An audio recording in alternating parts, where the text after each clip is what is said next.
జయ వీరభద్రకు sir నమో నమః. ఇప్పుడు కన్నెరేడిలో దర్శనం చూసినాం కదా, ఎన్ని కోట్లు ఉంటాయి, ఎంత రాజకీయ పలుకుబడి ఉంటాయి, తప్పు చేసి ఇవ్వడానికి శిక్ష అనుకోవాల్సిందే.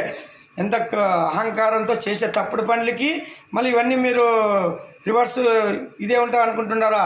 మన ఆయన వీరభద్రుని ముందర మన ఆటలు సాగునాన అయిపోయింది. మన కర్మ సిద్ధాంతం నడుస్తుంది. ఒళ్ళు దగ్గర పెట్టుకొని తప్పు చేసినా ప్రాచిత్యం పడి వెళ్ళకండి. లేదు ఇట్లా ఉంటాం అట్లే ఉంటాము, వాణ్యాసం వినేసం అంటే మన ఆయన ఊచికోతకు గురవుతారు. నన్ను తస్మా జాగ్రత్త. ఒక్కొక్కరికి ఒక్కొక్క పనిష్మెంట్ ఉంటుందన్న. తప్పు చేసే వాళ్ళకి ఒక్కొక్క ఎట్లా ఏరుతారు అనేది మీకే తెలుస్తుంది. వీరభద్రుని సిద్ధాంతము, వీరభద్రుని రాజ్యాంగం నడుస్తుంది. ఒళ్ళు దగ్గర పెట్టుకొని ఉండాలా. రాజకీయ నాయకులు కానీ, సెలబ్రిటీలు కానీ, విఐపీలు కానీ, సామాన్య ప్రజలు కానీ మీరు గెలిపిలేదన్న కూటమిని. చంద్రబాబు పవన్ కళ్యాణ్ గెలిపించింది వీరభద్రుడు. అది వీరభద్ర విజయం. మీరు ఇంకా మాయలో ఉండొద్దండి. మా నాయకుడు గెలిచాడు, మీకు అన్ని ఓట్లు ఎట్లా వస్తావు, అన్ని సీట్లు వస్తాయి, 40% పైన జగన్ అని చెప్పినప్పుడు మనం తెలుగుతో రావాలి. కొంచెం జనాల్లో మార్పు రాలే. జనాలకి ఏం కావాలా? సోమర్థనం, డబ్బులు ఇచ్చేవాడు కావాలా. దీనివల్ల